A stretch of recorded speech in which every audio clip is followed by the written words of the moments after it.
नमस्कार, मैं हूं प्रमोद और आप देखना शुरू कर चुके हैं दी सड़कनामा.com। आज नतीजों का दिन है, मतगणना चल रही है और टोहाना की हम बात करें तो टोहाना से कांग्रेस के प्रत्याशी परमवीर सिंह है, वो चुनाव जीत चुके हैं।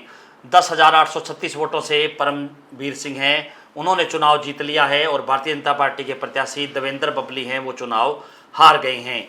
यहाँ पर परमवीर सिंह को 88,522 वोट मिले हैं और देवेंद्र बबली को 77,686 वोट मिले हैं।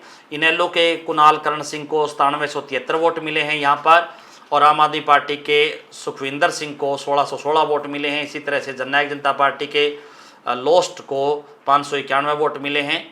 और जो हवा सिंह खोबड़ा हैं जो चुनाव लड़ रहे थे, जिनको 591 वोट यहाँ पर मिले हैं। और इंडिपेंडेंट हैं सुखविंदर सिंह, उनको यहाँ पर 394 वोट मिले हैं। नोटा को भी 698 वोट यहाँ पर मिले हैं टोहाना सीट पर। और हम आपको बता दें कि टोहाना सीट पर भारतीय जनता पार्टी के बड़े नेता और केंद्रीय मंत्री अमित शाह है, वो भी रैली करने के लिए आए थे। उन्होंने बबली को जिताने की अपील की थी। देवेंद्र बबली जो कि पूर्व में पंचायत मंत्री रहे थे, जगह जगह उनका विरोध हो रहा था। बावजूद इसके देवेंद्र बबली ने अच्छा खासा गेन किया है।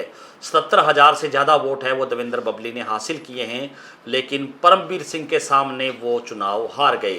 देवेंद्र बबली ने पिछला चुनाव है वो बड़े मार्जिन से यहाँ पर जीता था जननायक जनता पार्टी की टिकट पर, लेकिन जननायक जनता पार्टी से उनकी नहीं बनी। वो मंत्री भी रहे जननायक जनता पार्टी की कोटे से, लेकिन चुनाव से पहले जैसे गठबंधन टूट गया था, उसके बाद वो भारतीय जनता पार्टी में शामिल हो गए थे। लोकसभा चुनाव में देवेंद्र बबली ने कांग्रेस की मदद की थी और उनकी एंट्री भी कांग्रेस में होनी थी, लेकिन इस बीच है कई पेच फंस गए कि देवेंद्र बबली की एंट्री कांग्रेस में नहीं हो पाई और वो जो है बीजेपी में उन्होंने जाना पड़ा। और इसी का नुकसान है वो देवेंद्र बबली ने झेला, क्योंकि चाहे सरपंच एसोसिएशन के मुद्दे हों, वो भी उनका लगातार विरोध कर रहे थे कि देवेंद्र बबली को चुनाव नहीं जीतने देंगे।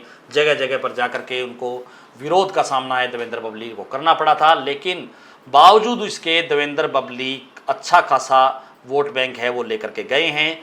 10,836 वोटों से वो चुनाव हार गए हैं। परमवीर सिंह हैं, 2 चुनाव हारने के बाद परमवीर सिंह को टोहाना की जनता ने संजीवनी दे दी है, फिर से उनको विधानसभा में पहुंचा दिया है। पूर्व मंत्री के सामने पूर्व मंत्री चुनाव लड़ रहे थे और परमवीर सिंह हैं वो चुनाव जीत गए। ये कहानी थी टोहाना की, जहां पर चूँकि कांग्रेस के विधायक बन चुके हैं परमवीर सिंह। तो ज़्यादा से ज़्यादा इस वीडियो का आप शेयर जरूर कर दीजिए और कमेंट सेक्शन में आप अपनी राय जरूर दीजिए कि इस पूरी वीडियो को लेकर के आप क्या सोचते हैं। बहुत बहुत शुक्रिया।